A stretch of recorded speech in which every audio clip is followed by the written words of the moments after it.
Welcome to 10,000 Tacos, a show about the taco life. Each week, we bring you conversations and perspectives connected to the taco life, the taco culture. We speak with and tell you about vaqueros, molineros, tamaleros, as well as scholars, journalists, anyone who helps us understand and see Mexico and Mexican food beyond the plate. I'm Jose Ralat. With me it is Isidro Salas. Thanks for joining us today. What's up, Jose? What's up, man? Today, oh man, I've been waiting for this because it's actually, I want to talk about this one American day, right? It's this day in American culture. It's a day that has an enormous impact on our local and national economy. On this day, we celebrate what it is to be festive, happy, hungry. Yes, you guessed it. It is Cinco de Gringo.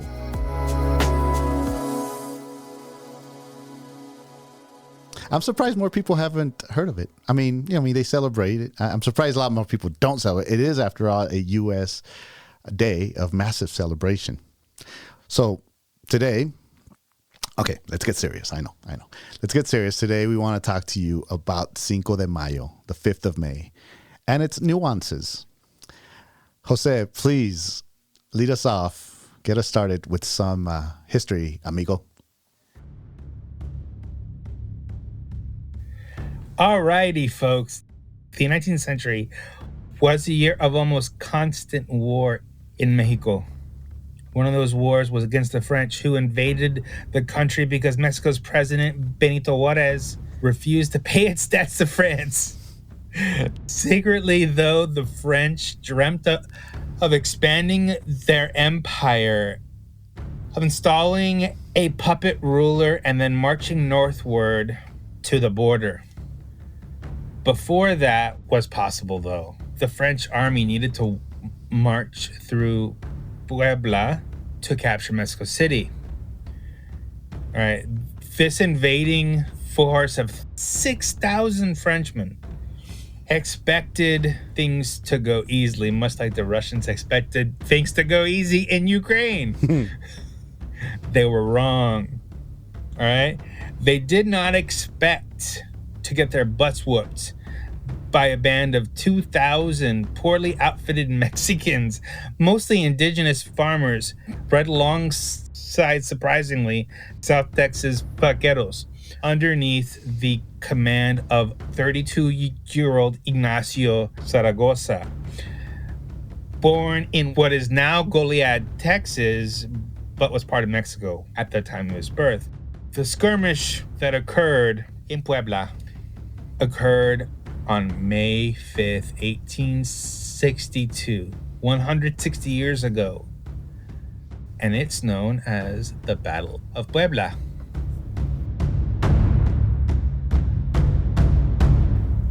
But, of course, everyone here more commonly as Cinco de Mayo, a minor holiday in Puebla, which is celebrated with little fiestas, parades, food. But outside of that, nothing, really. It's not a federal holiday. It's definitely not Mexico's Independence Day. All right?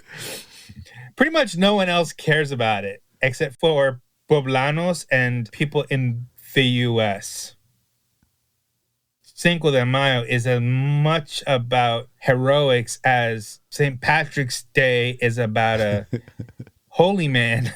Both are the result of well-executed campaigns that turn specific holidays into drinking amateur hour.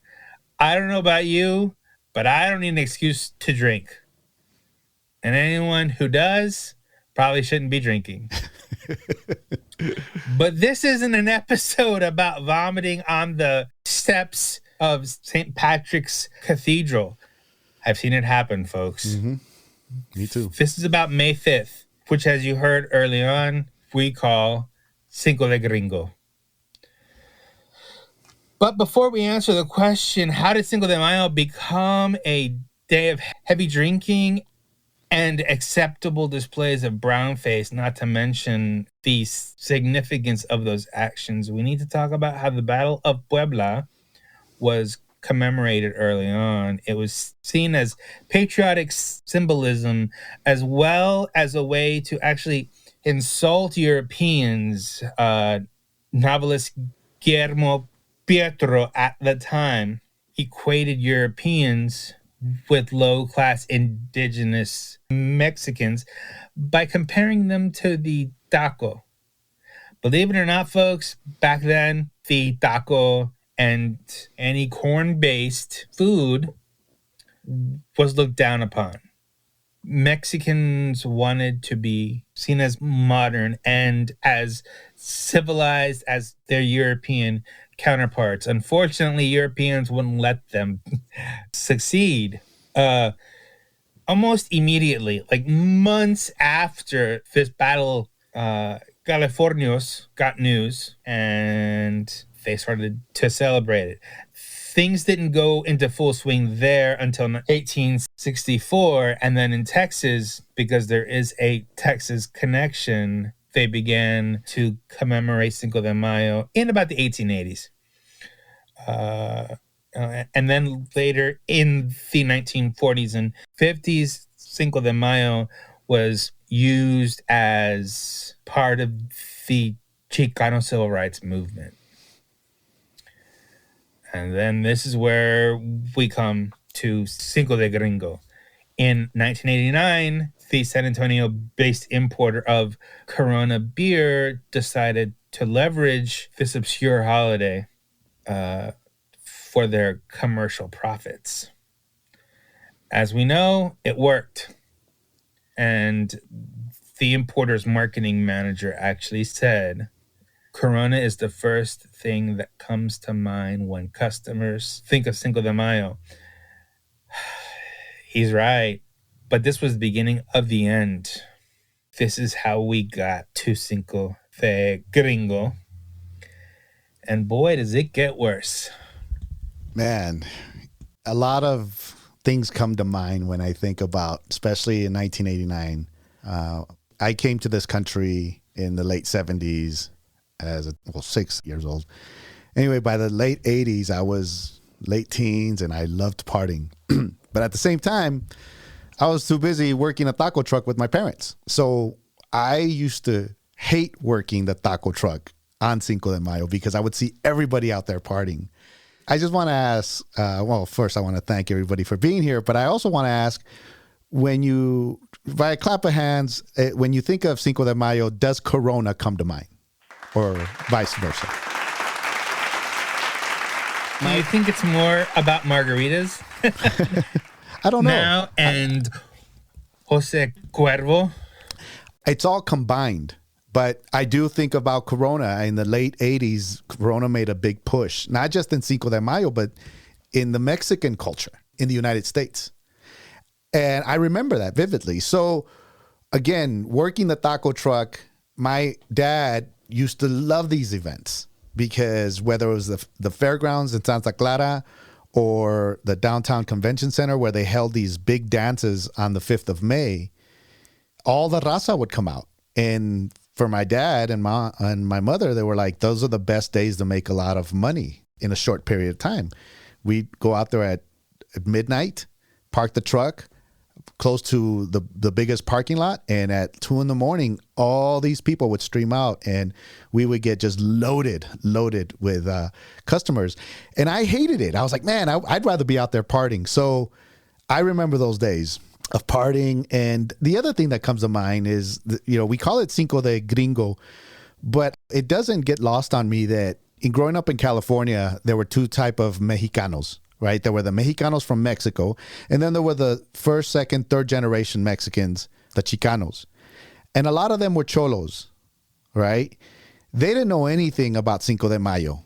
They probably thought it was Mexicans' Independence Day. And the other sad thing that I learned back then is that the Chicanos didn't like Mexicans and they discriminated on them. But on Cinco de Mayo, they were proud to flaunt that Mexican flag on the hoods of their cars. So I found that that's the first time I was like, we call it Cinco de Gringo, but it could be Cinco de Chicano, right? Because they take part in it too. Yeah. There's a lot of ignorance that goes on. So this is why I was looking forward to doing this episode, because even though we have modern tools of getting information out, right? Social media, we have all this stuff. I'm not saying you should know by now that Mexican Independence Day is not Cinco de Mayo, but there's still a lot of ignorance behind it. And so this ignorance leads to a lot of things that go towards, not just discrimination, but stereotypes, or at least perpetuating the stereotypes. I want to get back to the French, though, right? In your introduction, it was the French who went to Mexico because, one, Mexico didn't pay its debt to Europe. It was not just France, it was the UK and Spain. But the French, I want to explore their role in this, because I think this is where I think more people need to know the connection of, besides the Mexican government not paying its debt, the French were upset about this northern blockade, right? And we'll get into that a little later, but which impacted the textile industry in Europe at that time. And textile, cotton, I don't know if you know where I'm going with this, Jose, but, let's go back in time. What, Jose, this is a question for you to help us answer. What else was going on during the Batalla de Puebla, the Battle of the Cinco de Mayo?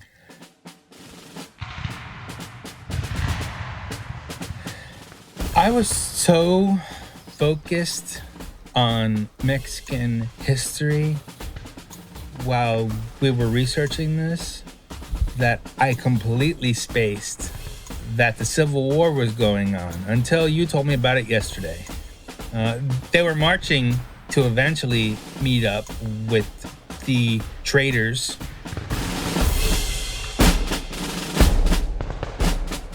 Insurrectionists. What? No. They were traders. Yeah. They were traders, and they remain traders, but we know them as the Confederacy. So what does that mean? Well, you can't talk about the Civil War without talking about slavery, right? And why was this battle fought? Why was the Civil War fought? Slavery. Everything else was a ruse. Yeah. I may be out on left field here. When I think about the French's role in Cinco de Mayo, I think about colonialism. I think about the fight to save slavery. And slavery, obviously, as awful as it was to own people as property. It was oppression. And using this economic prosperity or policy to cover up for imperialism. And I know that's heavy, but the Civil War was fought because the South wanted to continue using slavery.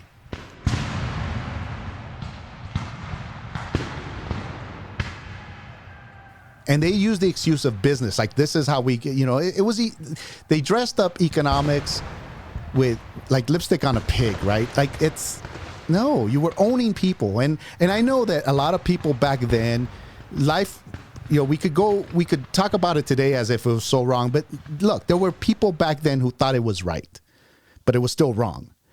And so there are people today who still think it's right. Yeah. And so when I think about Cinco de Mayo and the French helping out the Confederacy, they, for a time, if you go back to the Civil War, there was a time that the Confederacy had a chance to win.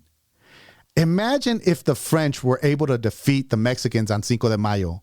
They would have just rolled up there and helped out the Confederacy even more. Maybe in a time would have turned the tables. And what would our country look like if the Confederacy would have won? I mean, we got a glimpse of that from 2016 to 2020, right? Of how racism and how, it's okay to be a racist.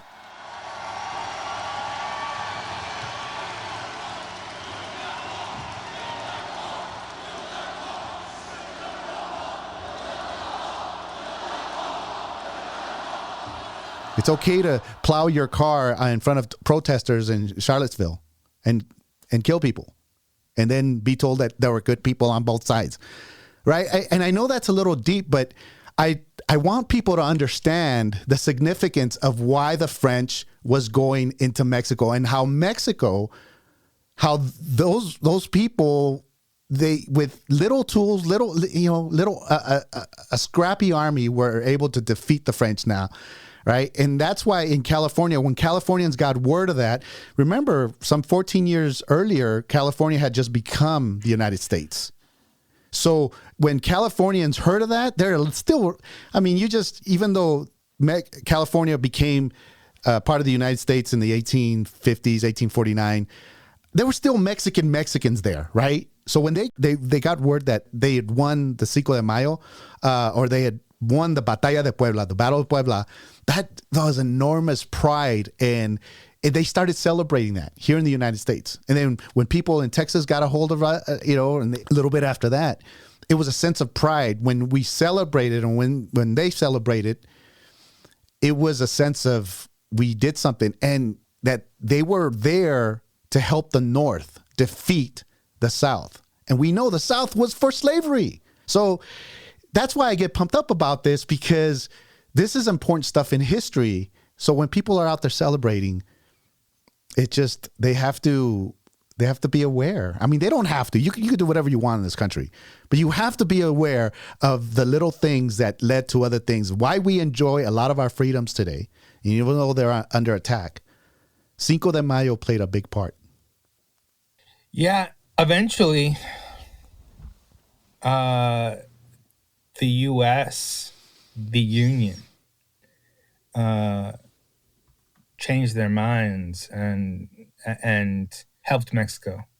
What's curious to me is how the Mexican government at the time, led by Juarez, who was an indigenous Zapotec from Oaxaca, were so anti-indigenous, yet it was the indigenous who made this victory possible. Yeah.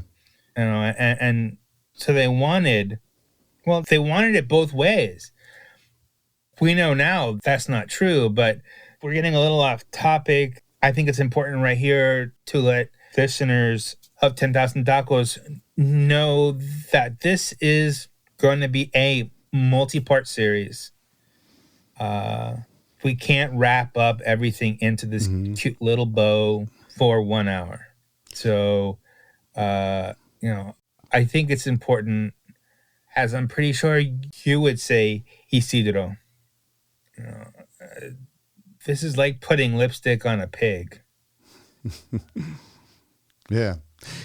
I do want to share, and thanks for saying that this will be a 2-part series, because not only do we want to bring this up, but I think it's also right to say when we encounter, and this is a problem, it has some implications that some people may not see, but when you encounter a problem, bring it up, but also come up with solutions. And that's what the second part of this episode will be in a couple of weeks, in that this is how we suggest, and we're not the owners of Mexican culture, obviously, we're not. But there are ways to celebrate and to commemorate without being offensive. And we'll have that. We'll have some of that. And we encourage you to come up with, if you want to come up and share your thoughts on it and your suggestions. We may not get it right, but at least we're striving to fix something that is definitely broken. Because the way it's celebrated, it is insulting for the people who fought that day, for the people who celebrated the right way in the beginning. And we need to fix that a little bit, because I don't want to get it to current events, but this weekend, the French go to the polls to elect their next president, right? And it's between Macron and Le Pen. I believe I got their names right. Anyway, Le Pen is a far right person. So if you think that those elections eventually, I think, have an impact worldwide, because if, depending on who you elect, that's the way the country goes. And Le Pen is a far right person. She's similar to Trump. They use the same rhetoric. They blame all their problems on immigrants. And that has an impact on, if you hear those languages, I mean, you hear that in Hungary, how they speak about immigrants, it makes its way down here. And I'll tell in 2010, I'll tell you just a quick story. In 2010, in about 15 miles south of San Jose, Morgan Hill is this little town. On the 5th of May, 4 students at that school decided to wear American, the red, white, and blue, just shirts, on Cinco de Mayo to a school where there were predominantly Mexicans. And the administrators quickly told them, hey, you're going to cause a big riot. So they told them to turn their shirts inside out and sent them home. Well, guess what the the parents did, the ones that probably joined the January 6th insurrection. They went on a publicity stunt, like, let's fire the administrators. This is America. I mean, it's just the rhetoric. And this is 2010 in California, in San Jose, Silicon Valley, 14 miles south of that. So this stuff has been around for a while. Now, is it connected to Cinco de Mayo as far as, festive? But the other side of it is still there. It's a little disturbing. That's why I get a little animated about this. I'm going off topic. So I think it's time to talk about the Faco. What do you think, Jose? Yes, let's do it. Okay.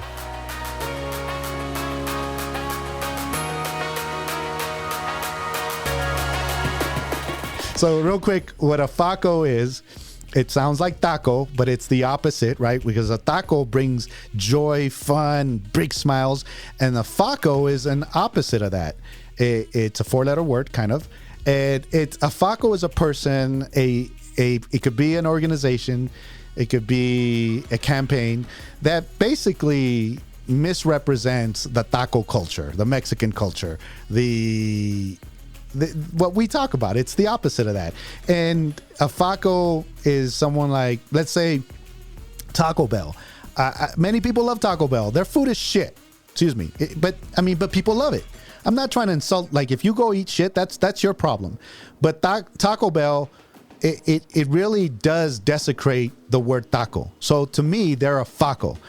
But and then sometimes a Faco, we do self-inflicted Faco. Sometimes we make mistakes, and you've called me out on being a Faco. So sometimes I could be a Faco too. But I've been a Faco. Yeah, yeah. We've had our fair share. So today's Faco. Tell us a little bit about today's Faco. All right. So this morning, third-party food delivery app Favor, which is based here in Texas, announced that they are looking for a chief taco officer. They're going to pay this person $10,000. They're going to take care of the accommodations, the travel, wellness activities, and this person has to be a Texan over the age of 21 with a large social media presence. There's a whole web page about this on their website.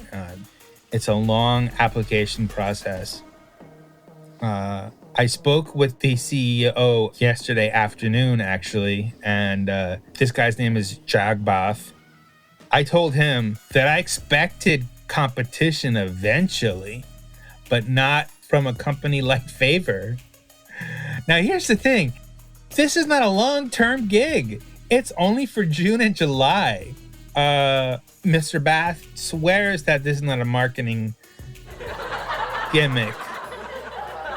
He told me that they're looking into hiring more than one because it's a big state and they're in lots of markets. In very far-flung ones, like El Paso and the Rio Grande Valley. He also tried to get me to apply, but that's a conflict of interest because Texas Monthly, my employer, would not let that happen. As far as the wellness activities, yoga. He mentioned yoga. And I don't think that's going to keep the weight off. So, capitalizing on this is what makes them a Faco. But here's where things get kind of iffy. Tacos are their number one delivered food. In their 9 years of existence, they have delivered more than 10 million tacos. So they see this as part of their brand. This is just a natural extension. They love tacos, but they want to be bigger. This guy swore that he did not know that McCormick's hired a director of taco relations last year. And yeah, I mean, this is a gimmick that I hope becomes something else. I hope it becomes something sincere. In the meantime, it's a faco. I agree. I think chief taco officer is, in Spanish, we would say son pinches mamadas, because we love acronyms in America, right? CEO, chief executive officer, and CTO is already taken. So I could imagine all the chief technology officers in all these companies, they should be upset because their name is being appropriated. And I'd be upset. But chief taco officer, should be afraid. Chief taco officer, again, tacos are so universal, and you could make a taco out of anything. And it's a clear gimmick. And then to try and deny that it's not. And then you said they're only paying them $10,000? For 2 months worth of work. Which is a lot of money. I'd do it for $10,000. Yeah, but I've gone to more than 1,000 taquerias in Texas alone. Right? I travel twice a month for weeks at a time sometimes, right? 2 months of traveling around Texas, eating tacos and reviewing them, posting them on social media channels. This is a freaking death sentence. I'm not kidding. I know. When I say that. I was in Houston with you a couple of weeks ago. I tapped out by Sunday. I was like, and I still had some bites, but I had to tap out. I'm like, that's it, bro. I can't. No mas. And for me to say no to a taco, like, I was full, man. I was technically full. Like, and I still wanted to bite some, and I took a few bites, but I was done. I was like done. So that was just the weekend. Yeah. So we'll see how it goes for this person. I thought, oh, wow, Isidro should apply. Unfortunately, you don't have a Texas residence. I wouldn't even want one. You wouldn't want a Texas residence? Well, I don't know. Texas is overrated, man. Any Texans in the are we really going to get down? Are we really going to go there? Because I don't think we have enough time for that. So let's get back to the topic at hand. Okay. Well, the second part of this was when people celebrate Cinco de Mayo, and we call it Cinco de Gringo because you see people dress up like Mexicans, right? They wear sombrero, right? They wear sarape, a poncho, and in some cases they put on this mustache, a thick mustache. Question I have for those who want to wear a Mexican costume, right? And I quote, Mexican costume for Cinco de Mayo is why, right? That's a question that I have. Why? And it's a two-part. Like, do you do it because everyone else is doing it? And you don't want to look like you're the odd person out if you go to this festive kind of thing and you're not dressed up like them?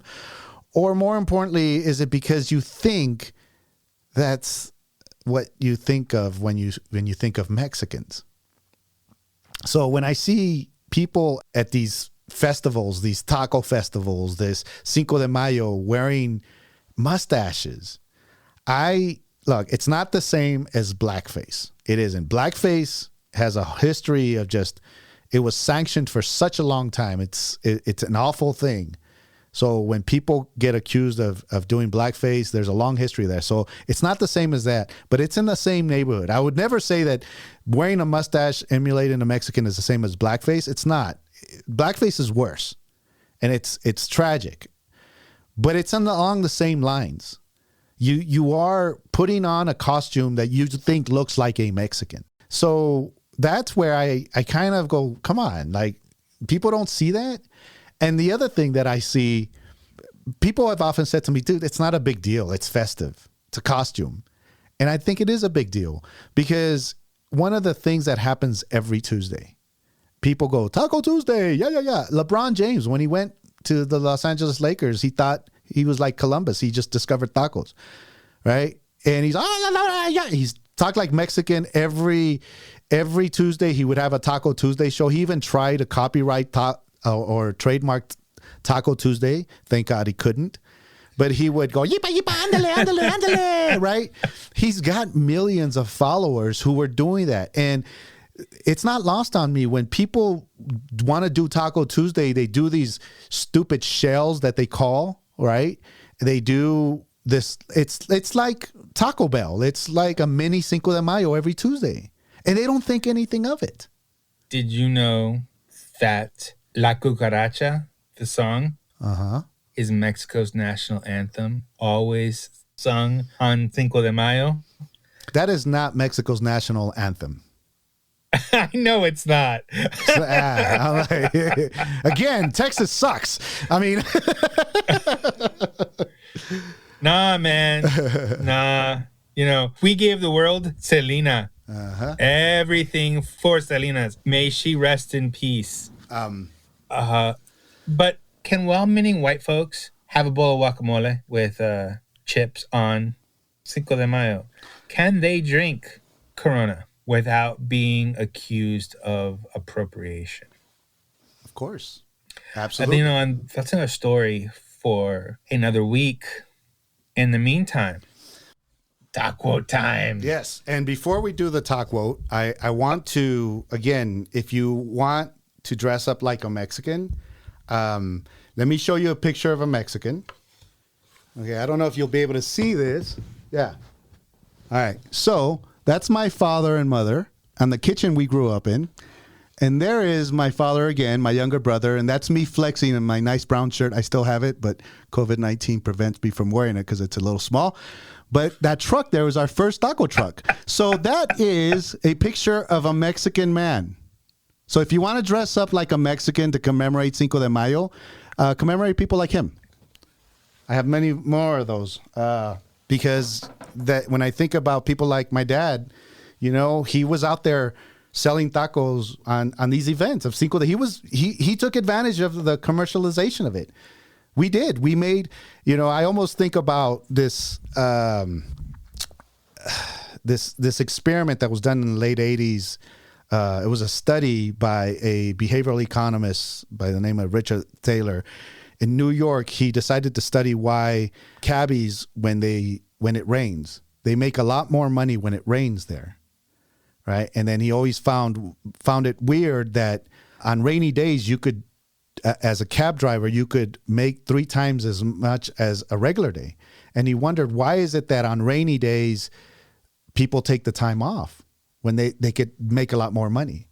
And he always argued that, hey, if you work on a rainy day, when the sun comes out, then you could take the day off because you've made enough money on that rainy day because demand goes up. But anyway, on Cinco de Mayo, my dad and my mom would be out there selling tacos so that when a sunny day would come, we could take the whole day off and my parents would take us out. My dad used to say, puro conocer. He just would wander around. So I think about things like that. My dad was onto something, you know. He would work his ass off so that his rainy day was a sunny day with his family. I think about that kind of Mexican. Those are the people you need to celebrate. And there's a lot of people like that are like my father and my mother. We should celebrate those people. Yes, we should. And I think we should give listeners a chance to chime in. Hi, Elizabeth. How are you? Hi. Hola. Hola, Foto de perfil. Buenas tardes. Presenting. I love your flag. Thank you. Gracias. Thank you. Back then, you know, cuando era la batalla de Puebla, you know, that was like the style. back then, if you look at those pictures, you're going to see a lot of the campesinos, with the big mustache, and the zarapes and the sombreros and the huaraches, because, they didn't have, the means of having, like, quote unquote, the good shoes, and so that was the style, like, como el estilo de antes, especialmente en estas personas I'm sorry for the listeners, I'll be talking English and Spanish, that, and that was just the way they were able to dress, and because that was the only thing that they were able to afford to. But si se dan cuenta, a lot of these pictures, fotos que fueron tomadas de antes, a lot of these campesinos, that's how they look like, even those generales, they had the big mustache, even if they had like the nice outfit, pero, siempre tenían ese bigote largo, and pienso que de ahí podría salir eso, because how, antes se vestían, versus what it is now. Of course, now we don't have that. Los hombres no tienen esa big mustache or the big sombreros, pero antes de que se generalizara todo esto y cambiara el ambiente, es el proceso que tenemos ahorita. Yeah. But so it's a great observation, because you're right. Like that's the way people looked like back then, and I get that. You're right. But I would say, and not to counter your point, because it's a good point, Elizabeth. But what I would say on 4th of July, if I wore a white wig with short little, and I looked like George Washington, walked around, yeah, like, mm-hmm. right, and kind of, they used to put makeup on, right, like white powder. Yeah. Right. What if I did that? No one would care. No one would care? I don't know. No, I mean, because the whole point of being separate from the ruling class is that you can make fun of them. It's our right, it's our responsibility to mock, parody, and speak truth to power to these oligarchs. But look, I think some people Latinos, would care. Huh? I think some people would care. Fuck them. Yeah, I mean, and sadly, with selling, the stores keep selling these, and not educating, or, not letting other, like, people inform on how, cómo se mira un true Mexican.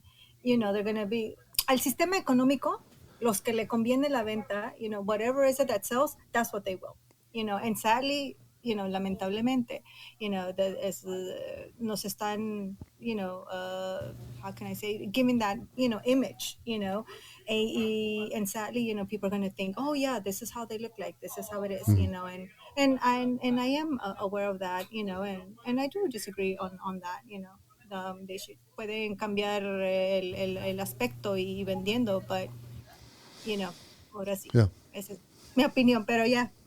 Yeah, and that's what when it'll be, Jose, that we think about. I think it is on Cinco de Mayo that we'll have that other episode where we can talk about what are some ways that we could commemorate, have a good time, because it's one thing that not just Mexicans, but the Latino community, Latinx.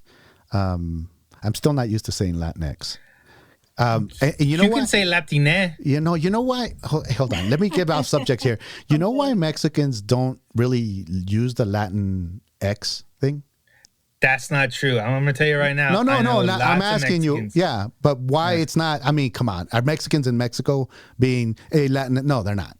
It's no. Okay. So, but I think the reason why they don't is because there's already an X in Mexico.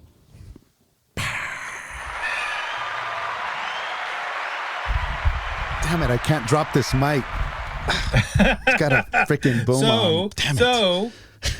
But we tried. How do you properly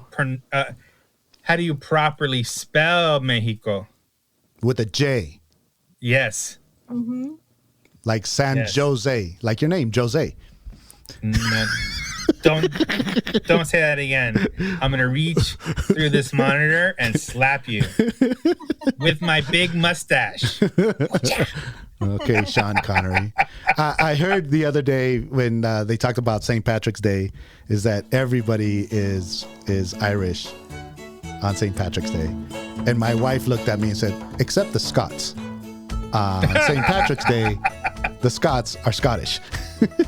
She's from Scotland, so she can say that. But yeah, we want to have that next on Cinco de Mayo to have a conversation about how we think you should celebrate things like this and be subtle about calling out. There's a lot of companies who have Cinco de Mayo celebrations and they don't know.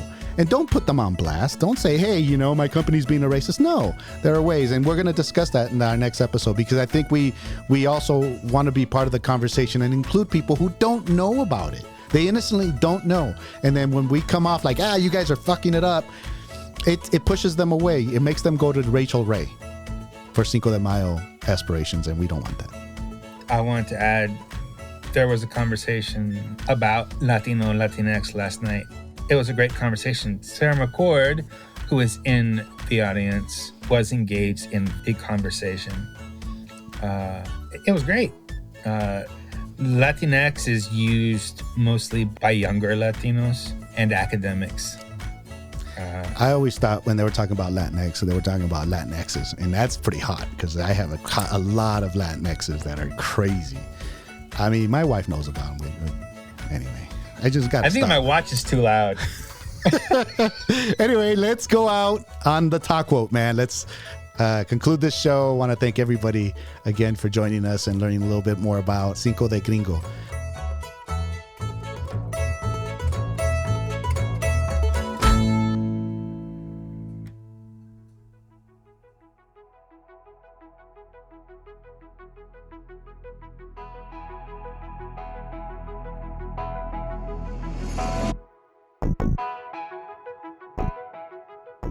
The talk quote. And again, what is a talk quote? A talk quote is a quote with a little bit of a taco twist to it. And we use them at the end of the show to inspire and to try and help you think about things. And this one, do you want to read it, Jose?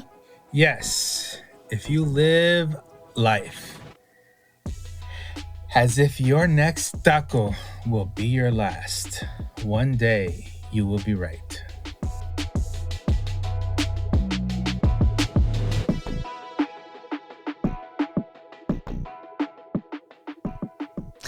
You know, I love that. I love that because people are like, live your life like it's your last day. One day you will die. But I mean, I'm not trying to bring you down, but just enjoy your tacos while you have them, man. Man, you're such a bummer. Tell us a little bit about next week's episode, Jose. All right. Next week's going to be really exciting. We're going to talk about the Texas Taco Wars and other Taco Wars with Jason Stanford, who during the Taco War of 2016 was the director of communications for Austin's mayor. He's also a co-author of Forget the Alamo. I'll put a link for it in the show notes. But the Alamo has a Cinco de Mayo connection, which once again, that's another conversation for another time. Yeah, so join us for that because there's a lot of things that people don't know about the Alamo, and this guy was going to help us understand a lot of that because it is, I believe it is tied to Cinco de Mayo, not directly, but it happens around the same time in a certain part of the United States that's very important to the taco culture. So I can't wait to hear more about him. So, thanks everyone. On behalf of Jose Ralat, my awesome co-host, I am the proud son of a taquero, and this is 10,000 tacos.